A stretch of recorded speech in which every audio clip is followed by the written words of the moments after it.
Hello hello friends, দেখো আমার night coaching centre থেকে ব্লগ দেওয়া স্টার্ট করলাম। ঘড়িতে 9:30 ওভার। এবার আমি ছেড়ে দেব। যেসব স্টুডেন্টরা আছে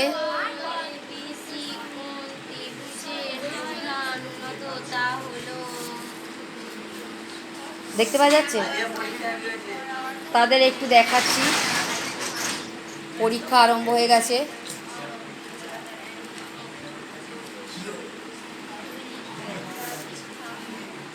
যাই হোক, প্রতিদিনের মতো তোমাদের নাইট কোচিং সেন্টার থেকে ব্লগ দেওয়া স্টার্ট করলাম, কিন্তু আজকে মর্নিংয়ের ব্লগটা দিতে তো প্রায় ভুলেই গেছি, তাই এখন ব্লগটা দেওয়া স্টার্ট করলাম। এবং যেটা প্রতিনিয়তই বলছি যে একসঙ্গে অনেকগুলো স্টুডেন্ট পড়া মানে সেখানে একটা পজিটিভ এনার্জি তৈরি করে, যে পজিটিভিটিটা সহজে যেমন গ্রো করে তেমন সহজে ছড়িয়ে দেওয়া যায় যদি তোমরা শেয়ার অ্যান্ড সাবস্ক্রাইব করো। So please please do share and subscribe. তাহলে হবে কি, স্টুডেন্টরা এই ভিডিওগুলো দেখে তাদের পড়াশোনার প্রতি মনোবল বাড়বে, পড়াশোনার প্রতি উৎসাহ বাড়বে, পড়াশোনাকে সাথে নিয়ে জীবনের চূড়ান্ত সময় ভবিষ্যৎটাকে তারা ভালোভাবে তৈরি করতে পারবে। যেটা বারবার আমি একইভাবে বলার চেষ্টা করছি, বিভিন্নভাবে বলছি, কিন্তু তার একটাই কথা যে ফার্স্ট লার্নিং দেন আর্নিং।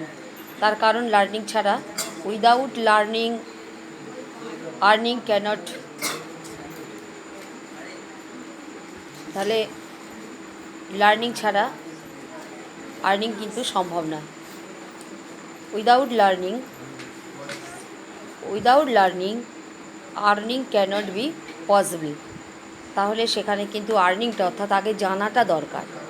যে কোনো ক্ষেত্রে যদি সে লেখাপড়াটা না জানে, যদি সে হিসেব না করতে পারে, তাহলে প্রতিটা ক্ষেত্রেই কিন্তু প্রতিটা মানুষ ঠকতে পারবে। তাহলে লার্নিং দরকার। আর্নিং করতে গেলে সেটাই আমি বলছি যে শুধুমাত্র যে কাউকে ডাক্তার ইঞ্জিনিয়ার হতে হবে এরকম কোনো ব্যাপার নয়। সেটা সে তার মতো তার নিজ চেষ্টায় যেটা সে নিজেকে ডেভেলপ করবে সেভাবেই হবে।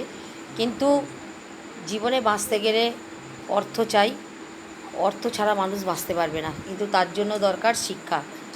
তাহলে সেই সাধারণ শিক্ষাটাও যদি আমরা না নিতে পারি তাহলে কিন্তু আমরা প্রতি পদক্ষেপে ঠকতে থাকবো। ওকে, এটাই বলতে চাইছি বারবার। ওকে, চলো, good night everybody, tata bye. যেটা বারবার আমি তোমাদের বলছি, ওকে চলো টাটা বাই। প্রত্যেকে খুব খুব ভালো থেকো।